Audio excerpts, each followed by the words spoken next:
शीर्षक मार्गदर्शक प्रकाश। सुदूर पहाड़ियों और हरी भरी हरियाली के बीच बसे लैमुटी के सुदूर गांव में एक धूप वाली सुबह दो पुजारी पहुंचे। फादर बिपिन लाखड़ा और फादर टेलेस्फोर का एक अप्रत्याशित जोड़ी थे। अपने सौम्य व्यवहार वाले बिपिन को कहानी कहने का शौक था, जबकि टेलेस्फोर कम बोलने वाले व्यक्ति थे। उनकी आंखों में वर्षों से अधिक ज्ञान झलकता था। दोनों के चारों ओर शांति की आभा महसूस करते हुए ग्रामीणों ने उनका खुली बाहों से स्वागत किया। पुजारी गांव के चौराहे के पास एक साधारण कुटिया में रहने लगे। उनके दिन जल्दी शुरू होते थे और वे संकरे रास्तों पर चलने, घरों को आशीर्वाद देने और ग्रामीणों के सुख दुख को सुनने में घंटों बिताते थे। पिता बिपिन लाइमुती के कहानीकार बन गए। प्राचीन बरगद के पेड़ के नीचे उन्होंने साहस, प्रेम और आशा की कहानियां बुनते हुए बच्चों और वयस्कों को समान रूप से इकट्ठा किया।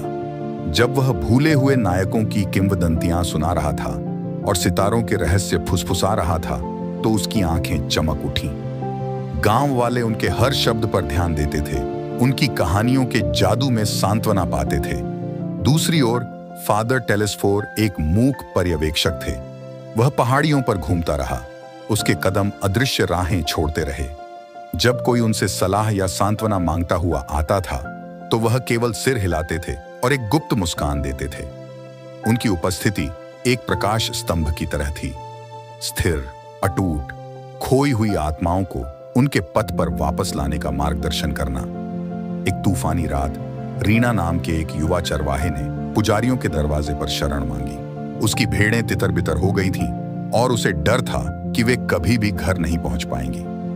फादर बिपिन ने गर्म चाय बनाई, जबकि फादर टेलेस्फोर रीना के पास चुपचाप बैठे रहे। छत पर बारिश की आवाज आ रही थी और कमरा पवित्र लग रहा था।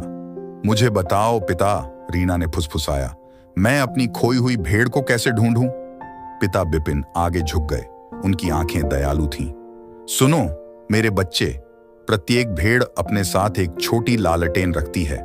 खो जाने पर वे अंधकार में भटकते हैं। आपका काम उस आंतरिक प्रकाश को प्रज्वलित करना है, उन्हें वापस मार्गदर्शन करना है। रूपक को समझते हुए रीना ने सिर हिलाया, लेकिन यह फादर टेलेस्फोर ही थे जिन्होंने उन्हें आश्चर्यचकित कर दिया।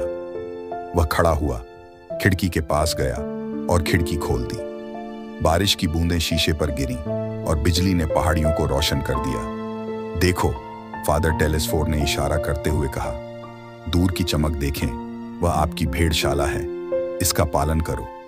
रीना ने तिरछी नजर से देखा। वहां एक दूर की पहाड़ी पर एक धीमी रोशनी टिमटिमा रही थी, तूफान में एक किरण। उन्होंने पुजारियों को धन्यवाद दिया और उनकी बुद्धिमत्ता और दूर की चमक दोनों से निर्देशित होकर चल पड़े। दिन हफ्तों में बदल गए और ग्रामीणों ने बदलाव देखा। बच्चे अधिक खुलकर हंसे और बड़ों ने पुरानी शिकायतें माफ कर दी। बरगद का पेड़ एक सभा स्थल बन गया, जहां कहानियां जीवन में विलीन हो गईं।